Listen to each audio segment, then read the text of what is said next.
Moving to Zimbabwe, the Movement for Democratic Change officials arrested for the murder of a police officer in 2011 appeared in the High Court today for sentencing.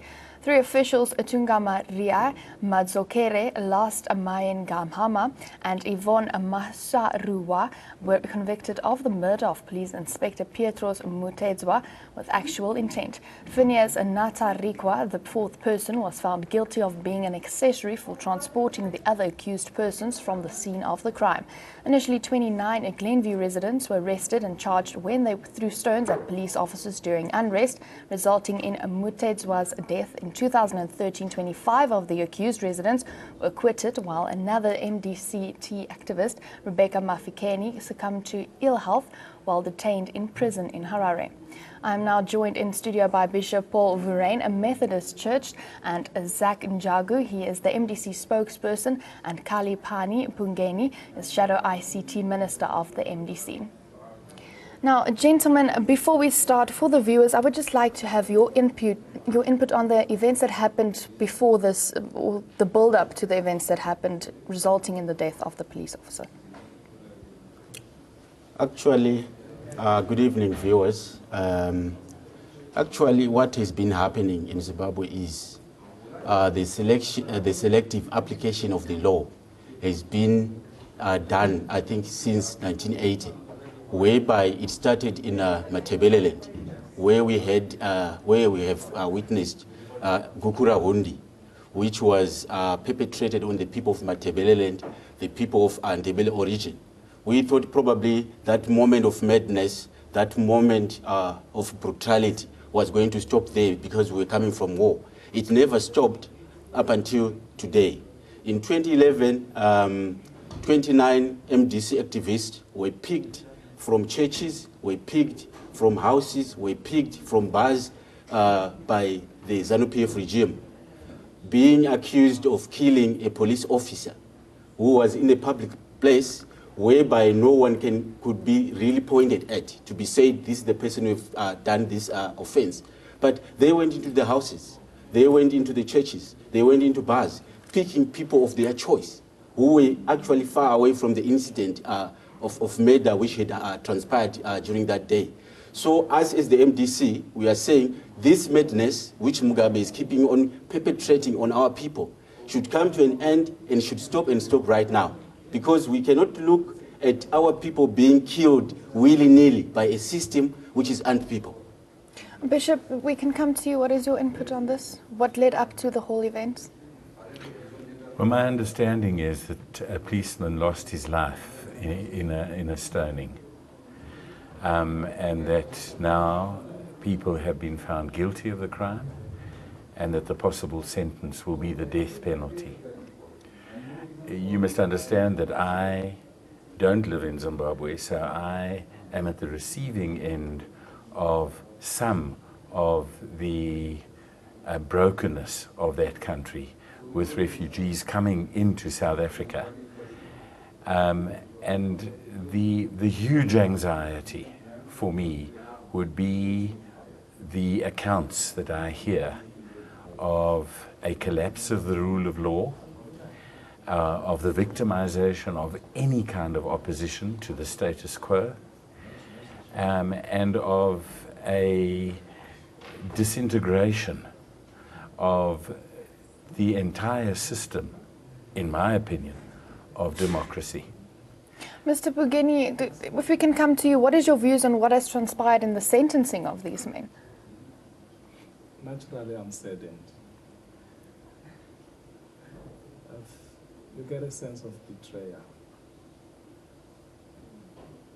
because the strike was about fairness, that the law will be blind, that the law will not see what color you are, what origin are you, and what party affiliation are you. You had a policeman dying. The police picked up 29 people indiscriminately. They locked those people for 33 months. That's about 3 years. No trial. They locked. The police are saying they're investigating. They were then released with the help of the human rights lawyers. And out of nowhere, 5 years, 6 years later, we've got this judgment. Okay. We're going to have to quickly ask for your input, what you thought. What is your views on what transpired in the sentencing? We'll come back to you in a short while. So, the sentencing, actually, it is persecution.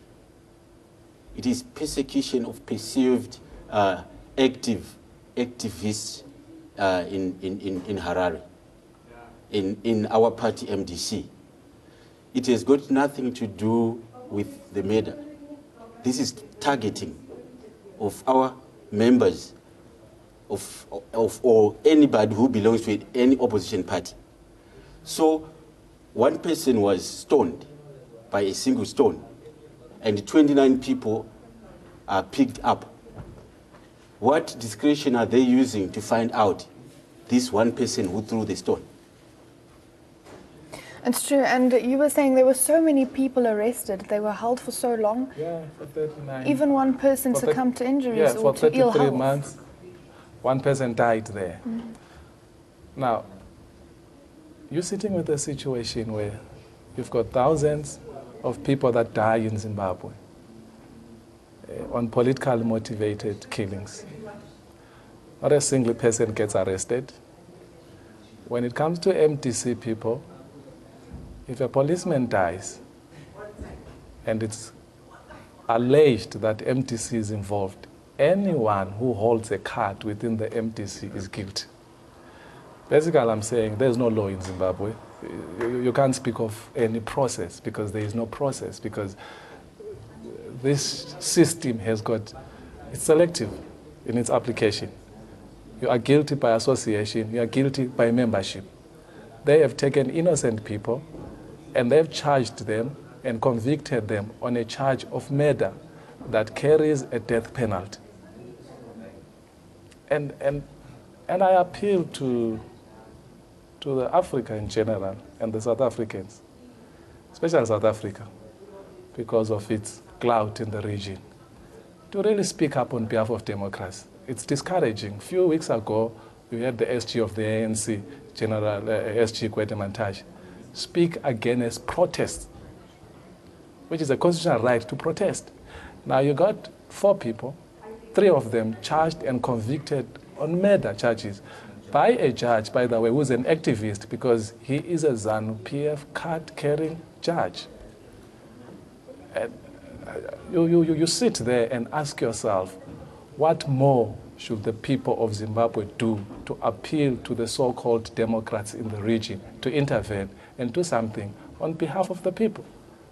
The people of Zimbabwe voted in 2013, and they were clear on what they wanted. The election was stolen. The Big Brothers of Africa stood up and protected Mugabe. What more should the people of Zimbabwe do? You've got the bishop here. He's dealing every day with the results of a collapse of a system and a country. You've got 3 to 4 million Zimbabweans living here. They shouldn't be living here. They're supposed to be home. They're supposed to be developing that economy. But because that economy has collapsed, largely because of the rule of law, which is not there, and without the rule of law, you can't have anything. And then seeing in the last hearing in 2014, the court rejected evidence of the defense showing a video to prove that Lars Maengahama was in church during all of this happened. They rejected this evidence, which shows that maybe it's not fair trials that's happening here. I don't know. What is your opinion on it? Bishop, you two, let's talk about it. What proof do they want when somebody was in church with people and witnesses who saw him coming into church and he was participating in the church proceedings? What more proof do they want? And it's not word of mouth, it's a video. Yes, it is a video which was showing that Last was in church. He was in church, he was participating in the proceedings of the church. He could not have committed murder out there and run and hide in the church. And everyone who was in the church can be a witness to that assertion that he was participating in the church and he had come to church to be part of the congregants who were there during that day. So to say that they need proof that he was in church when there were people. Why didn't they go back to people to the people who were in the church and find out? That church has got leadership. That church has got people who attends to it. So if they wanted proof, it was easy to simply go back and find out. In churches these days, they are well advanced. They take videos and they've got footage. They were supposed to ask for all such kind of things. They mustn't take such kind of things to justify perpetration on innocent people. We have got nothing to do with the collapse of the economy of Zimbabwe. We are actually appealing to the world, Africa in particular, SADC, to make sure that there is accountability when it comes to rule of law in Zimbabwe. We can't just sit down and watch a system which is killing people. We've got half of the population which has left Zimbabwe. Yes. And they are living in neighboring countries, some overseas. Is that a good situation? When is Africa going to come and say, enough about this madness, Zimbabwe? Can you please put your house in order? Or what we are getting from our brothers and sisters. Sorry, gentlemen, I'm going to have to stop the discussion there. It's a very interesting discussion and it needs to be discussed further. We need to have conversation on what is happening in Zimbabwe because it is such a sad situation. And like that, I'm going to have to thank you. That was all we have time for this evening on Africa Tonight. We wrap up the bulletin. Have a good evening, fellas.